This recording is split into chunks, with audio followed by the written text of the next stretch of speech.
pada saat seseorang misalnya pendapatannya 50, terus dia ingin naikin pendapatannya, tapi dia masih merasa 50 tuh wow banget besar, itu untuk dapetin 50 jutanya susah gitu kan? Bener nggak? Nah, itu Mas ada hubungannya dengan sistem saraf peredaran tubuhnya.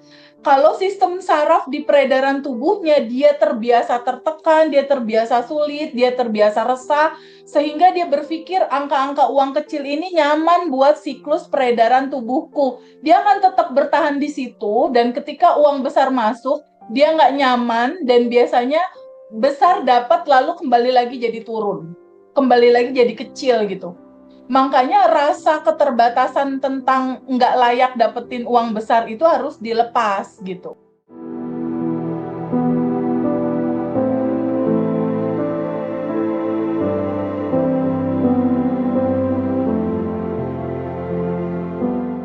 Ya, teman-teman dimanapun berada, senang sekali kali ini kita bisa berjumpa lagi bersama dengan Teh Feby.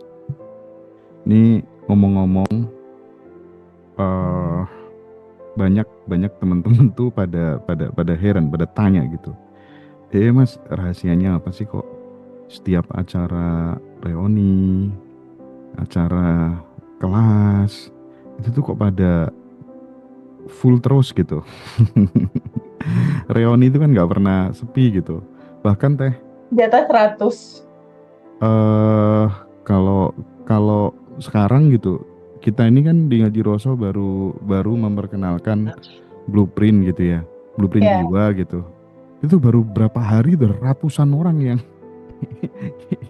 yang apa tuh namanya pengen pengen dibaca blueprint jiwanya gitu. Nah, dari sisi TVB sendiri mungkin bisa apa tuh namanya berbagi pengalaman ya tentang hal ini gitu Teh.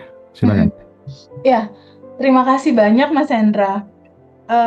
Awal yang menyenangkan nih kita membuka cerita tentang pengalaman kita masing-masing. Pengalaman Mas Hendra dan pengalaman aku. Jadi kebetulan 30 tahun terakhir tuh banyak sekali guru-guru kehidupan gitu yang hadir dalam kehidupan aku. Dari mulai guru filsafat, lalu Geise Michael, guru tentang begitu banyak cerita menanam benih kebaikan gitu ya. Kalau Geise Michael itu bercerita tentang ajaran kuno 2500 tahun yang lalu yang sampai sekarang masih update gitu. Dan kebanyakan murid-murid dia tuh di sekitar 40 negara lebih dan rata-rata pengusaha biasanya. Lalu aku bersyukur sekali terus-terus bertumbuh belajar gitu. Aku pelajari juga tentang Tesla, tentang Neville Goddard, gurunya Neville Goddard Abdullah. Lalu belajar lagi tentang begitu banyak cerita sehubungan dengan bagaimana melepaskan lapisan endapan emosi yang menghalangi kelimpahan gitu. Dari Lester Levinson, Hildoskin, belajar online-nya juga, lalu Joe Dispenza juga belajar tentang itu. Sehingga dari begitu banyak sekali rangkuman-rangkuman guru-guru terhebat di dunia ini, di update zaman sekarang, itu membentuk begitu banyak pengalaman gitu. Jadi yang paling kental yang aku masih sangat pakai gitu sampai sekarang itu adalah ajaran dari Albert Einstein dan Geise Michael. Sehubungan dengan kalau ada event-event gitu Mas Hendra. Jadi kalau ada event-event, yang pertama itu udah pasti tuh, goals-nya itu pasti aku kuantum jamkan, lalu aku lepaskan. Tentunya goals-nya adalah semua event yang kita buat, Mas Hendra dan aku buat di acara Bandan Revolution Reuni atau kegiatan lainnya, itu punya banyak manfaat buat orang lain. Intinya itu, bisa memberikan insight, bisa memberikan manfaat buat orang lain.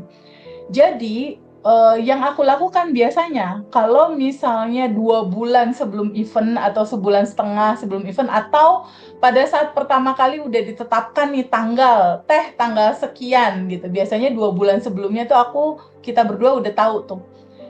Nah, salah satu ajaran yang sangat indah sekali ya, yang mungkin bisa aku ceritakan untuk jadi insight teman-teman kalau teman-teman pada punya event atau teman-teman mau dagangannya laku gitu ibaratnya. Itu adalah meramaikan juga acara orang, gitu Mas Hendra. Jadi meramaikan acara orang, mensupport juga acara orang, mendoakan juga acara orang berjalan dengan lancar. Jadi biasanya ini aku mau ada nih reuni Banten Revolution nih tanggal 25 April 2026. Itu kan masih nanti saat dulu ya. Kalau sekarang kan kita masih ada waktu sekitar kurang lebih 2 mingguan. 2 minggu kurang ya, sekitar 13 sampai 12 hari lagi. Itu biasa nih rumus aku yang pertama quantum jam lepaskan, lalu setelah itu ask to universe. Aku pasti nanya ke dalam.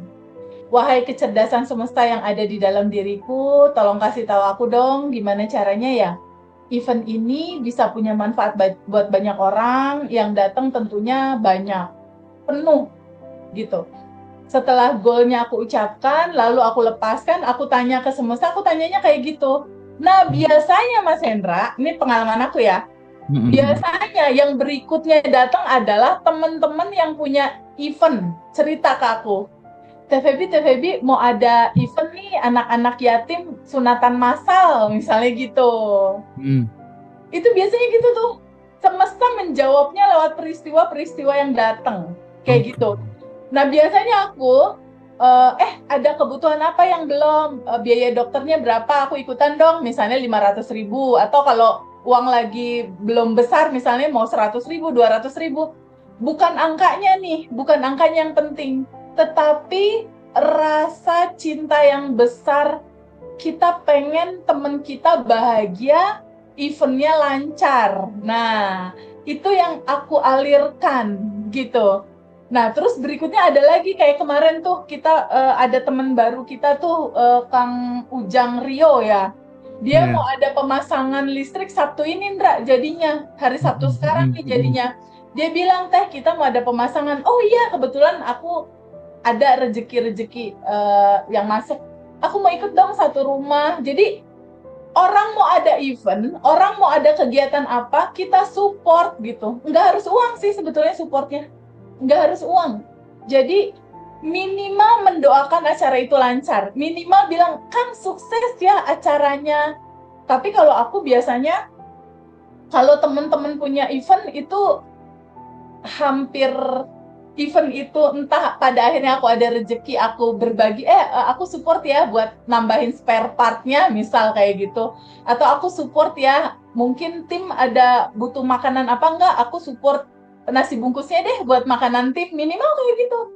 Atau si event itu aku ceritakan gitu Mas Hendra, ini kuncinya nih. Event itu misalnya kayak sunatan massal, itu aku taruh flyernya di WhatsApp story aku gitu loh. Barangkali ada anak-anak lain yang butuh disunat juga gitu, karena ada beberapa teman-teman yang punya dana memberikan dananya untuk sunatan massal tapi nggak ada anaknya. Anak yang mau disunatnya nggak ada. Nah biasanya dengan kita menginfokan, oh ternyata ada nih orang tua yang di desa mana gitu yang belum punya rezeki anaknya mau disunat, akhirnya daftar gitu.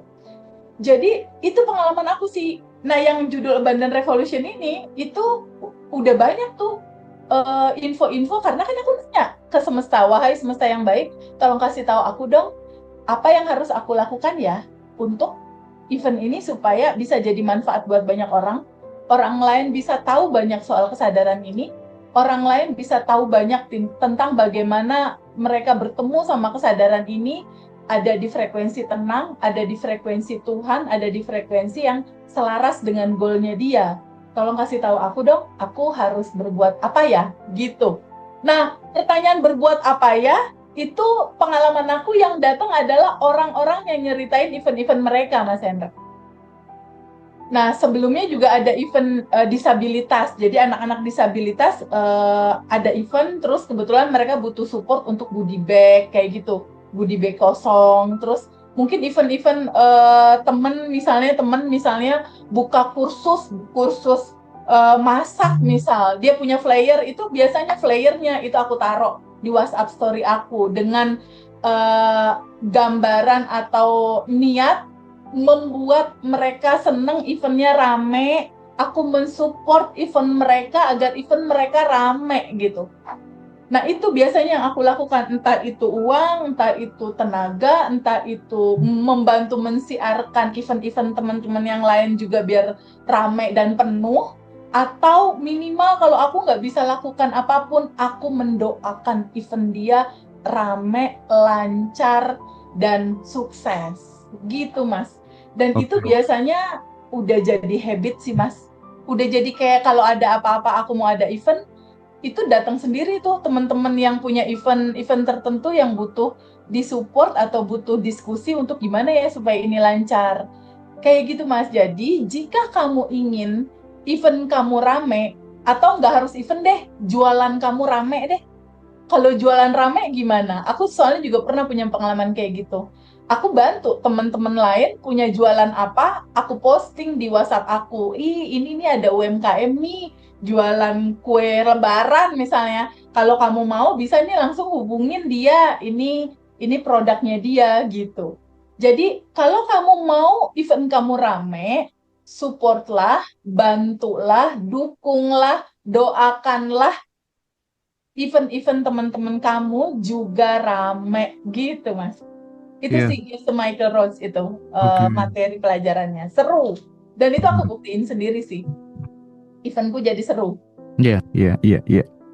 Jadi dari sini kita belajar bahwa prinsipnya kalau misalnya kita pengen mendapatkan banyak, ya kita harus mengeluarkan banyak dulu gitu. Betul, Ini mungkin betul. satu rumus yang yang bisa digeneralisir kali dalam berbagai macam cerita-cerita hidup kita gitu.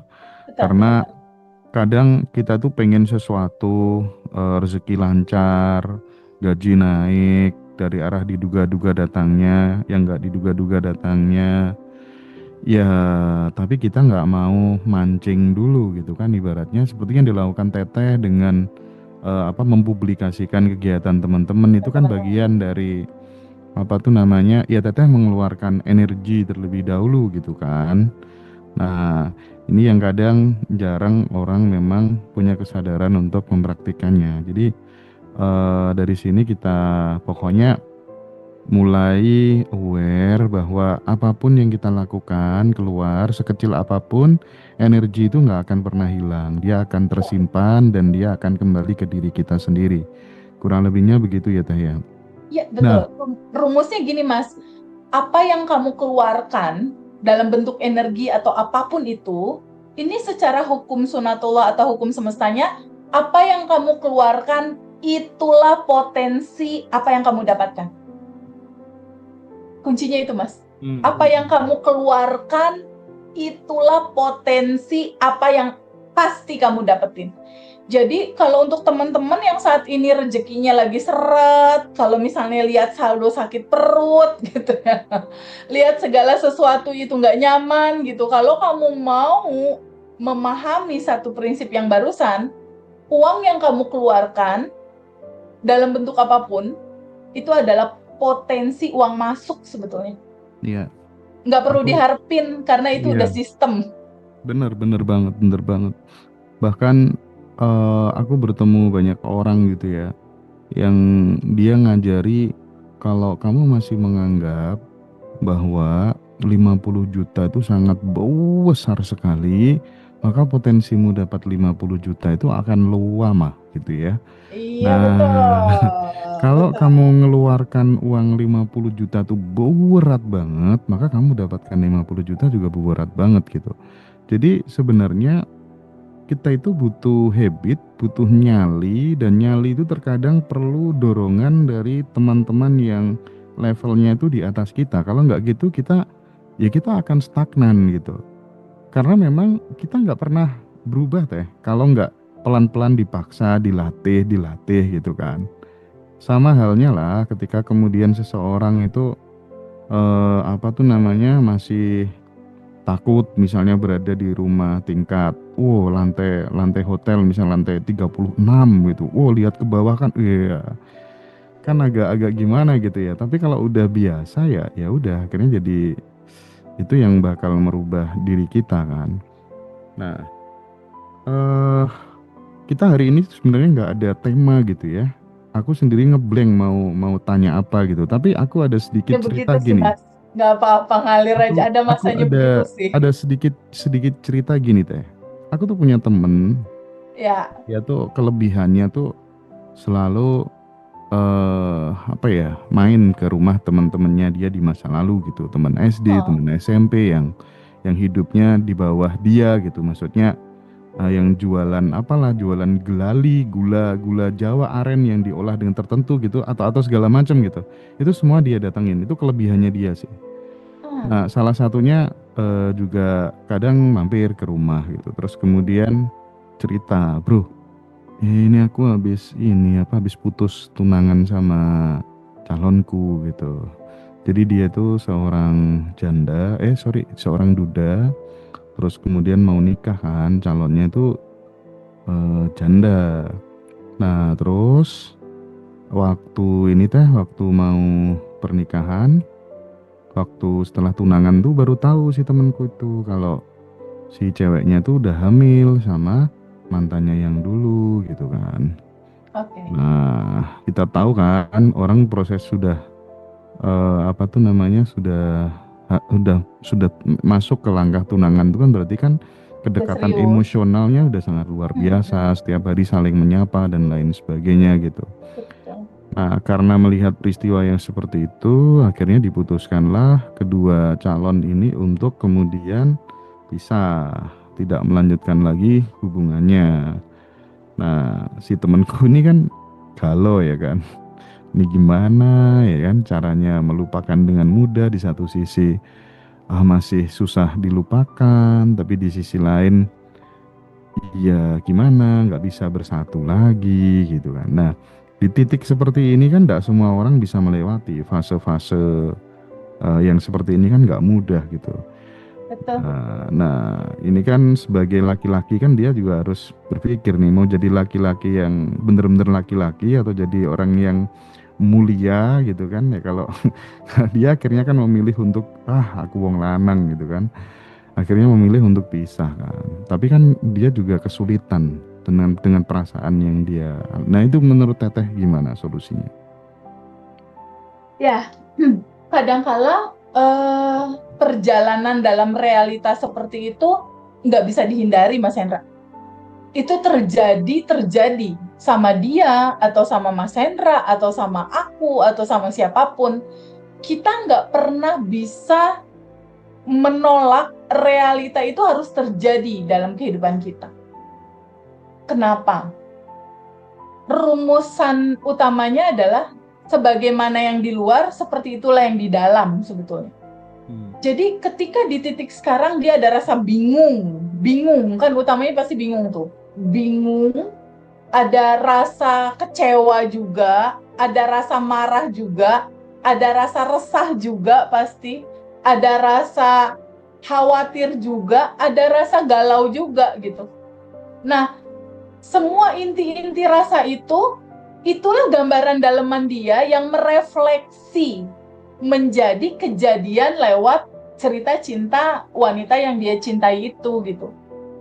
Jadi kalau aku jadi dia, misal ya dalam versi cerita yang lain lah, misal kisahnya kurang lebih bingung dan resahnya sama kayak dia gitu. Apa yang harus aku lakukan? Aku duduk dulu untuk mengakui dan menerima semua rasa ini hadir dalam kehidupan aku. Jadi aku duduk dulu untuk menerima kekacauan perasaan yang aku rasain. Bingung, resah, harus bagaimana. Nah, dari sisi kesadaran, ini harus apa solusinya? Pertama, duduk untuk menerima kebingungan, keresahan, ketakutan, nano-nanonya rasa, nggak tahu harus gimana, bingung intinya. Bingung dan kecewa, anggaplah begitu. Duduk dulu untuk menerima rasa ini hadir dalam kehidupan aku. Aku harus mengalami dan merasakan spektrum rasa yang ini gitu. Nah, setelah duduk, ini rasa mau terus dipegangin terus, mau galaunya terus, tapi biasanya sehari, 2 hari, 3 hari, seminggu ya masih lah ya, masih merasakan itu. Nggak mungkin bisa sehari, 2 hari, 3 hari, seminggu tuh lepas dari rasa itu, enggak. Tapi pertanyaannya, semua rasa-rasa yang hadir ini mau melekat terus di kita gitu? Apakah mau melekat terus di kamu? Atau mau kamu ikhlaskan, kamu terima ini rasa gitu? Jadi memang harus ada momen waktu di mana kamu melarutkan dan mencairkan dulu semua apa yang ada di dalam batinmu itu gitu. Karena realita yang terjadi itu sebetulnya hanya pantulan. Dia hanya refleksi aja gitu. Hanya pantulan dari dalam batin. Dari dalam batin yang emosi itu sudah ada dan melekat di susunan syaraf tubuhmu sendiri. Dia harus larut terurai, makanya terjadilah peristiwa memancing untuk kita melarutkannya. Kalau kamu sadar, realita itu harus kamu terima, harus kamu sadari, harus kamu larutkan, harus kamu alirkan, itu akan cepat sembuh, Mas. Berarti yang narik peristiwa itu dia sendiri lewat emosi yang masih belum terurai, intinya gitu. Betul. Dia sendiri, karena kamulah pencipta realitamu. Dari mana? Dari kisah masa kecil ya, itu tuh mainannya Mbak Manda tuh yang inner child itu. Dari semua yang tersimpan, makanya ini penting banget nih teman-teman hadir juga nanti di bootcamp ya Mas Hendra ya. Hadir di bootcamp di Jogja tanggal 30 Mei 2026 karena ada lengkap sekali itu acara. Ada Mbak Manda beresin inner child, ada Bapak Mardigu Wowi yang akan menceritakan bagaimana membangkitkan infinity yang ada di dalam dirimu, infinity soul yang ada di dalam dirimu. Bagaimana kamu memacu you are creator. Wah, mantap. Terus dari sisi aku, tentunya aku akan mengasah lebih dalam lagi tentang bagaimana mewujudkan realita itu. Jadi, sejujurnya Mas Hendra, semua cerita hidup kamu, aku, teman-teman semua, itu semuanya tertanam di semua data yang terekam di masa kecil. Yang terjadi sekarang cuma cuplikan-cuplikan pantulan apa yang sudah tersimpan di dalam, Mas. Nah terus Teh, kalau misalnya nih kondisi seperti ini tuh dialami oleh mereka yang overthinking. Ini kan mau mindfulness kan susah banget gitu ya, karena dikit-dikit pikiran kesana gitu. Apa dong sarannya dari Teteh? Karena kalau mungkin 1, 2, 3, 4 hari, 5 hari itu tuh tetap akan terbawa terus lah ya. Masih Apalagi muter, mereka lama udah bersama gitu. Gimana tuh? Jadi Mas, ada kalanya situasi itu memang harus dia rasain dulu Mas. Ada kalanya realita itu memang harus teralami dulu tuh sama dia muter-muter. Jadi yang overthinking ya mungkin dia masih harus muter-muter ngerasain semenderita itu rasanya gitu. Memang harus ngalamin dulu gitu.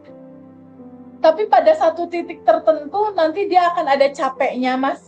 Dan ada satu titik dia akan ada satu titik lelah dan ada satu titik pertanyaan di batin.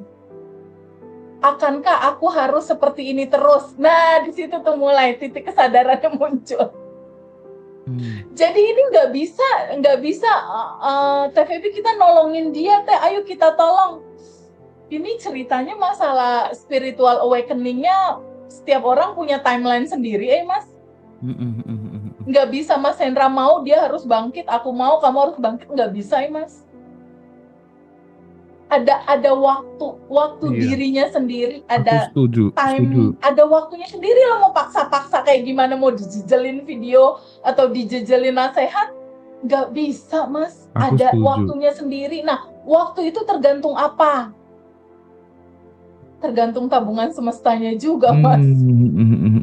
Aku setuju dengan statement terakhir itu. Jadi memang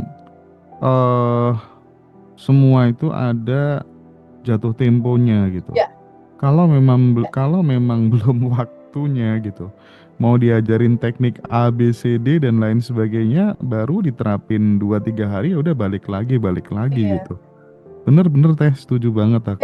Jadi kita juga ya Mas ya, kalau melihat alumni nih ya, misalnya batch 1 kan aku udah mulai mau ngedata nih Mas, aku bener-bener pengen mendata batch 1 tuh berapa sih yang udah manifest, berapa yang belum. Dari total kita yang lunas utang tuh udah berapa sih gitu kan, kita perlu tahu nih gambarannya, oh ternyata alumni kita sudah mencapai 100-200 orang lunas utang gitu kan, seru kan kalau kita punya data itu. Nah tapi di sini kesadarannya kita juga harus memahami bahwa ini nggak bisa 100% manifest, enggak gitu. Mungkin dari 1000 orang 20% kali. Jadi jujur ya, aku nggak mau ngomong indah, nggak mau cerita muluk, enggak. Dari misal dari 1000 orang, kenyataannya kita udah 5000 alumni Mas, udah masuk 5000 nih di batch 26 ini. 5000 alumni, itu paling 20%, 30% Mas yang udah manifest Mas. Yang lain masih on the way, masih dalam proses pembelajaran. Karena kita juga nggak pernah tahu nih Mas, si tabungan semesta orang ini udah cukup belum sih untuk membuat dia manifest, atau cerita kesadarannya memang udah masuk deadline dia belum gitu, atau dia memang harus masih muter dulu di situ gitu. Tapi tugas kita sebagai sahabat, sebagai keluarga, ya kita nggak bosan-bosan untuk menceritakan bahwa solusi nggak ada di luar gitu. Karena berangkatnya kan berbeda-beda gitu ya, berbeda-beda. Tapi kan bagaimanapun juga kita juga menawarkan solusi-solusi yang konkret ya buat teman-teman untuk bergabung jadi afiliator, bergabung jadi konten kreator ya. Dan intinya kita pengen maju bersama-sama gitu ya, belajar bareng-bareng gitu.